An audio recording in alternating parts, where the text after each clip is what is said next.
கிடந்தான், இருந்தான், நின்றான், நடந்தான் என 4 வகையாக நாராயணனின் கோலத்தை நாம் தரிசிப்பது வழக்கம்.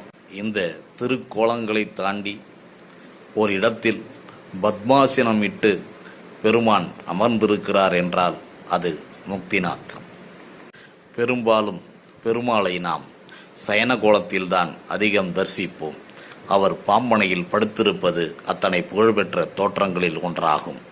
ஆனால் இமயமலை சாரலில் நேபாளில் முக்திநாத் என்கிற திருத்தலத்தில் பெருமாள் அமர்ந்திருக்கிறார். அதுவும் பத்மாசனத்தில் அமர்ந்திருக்கிறார். அந்த அழகிய கோலம் பார்ப்பதற்கு பரவசம் ஊட்டுவதாக இருக்கிறது.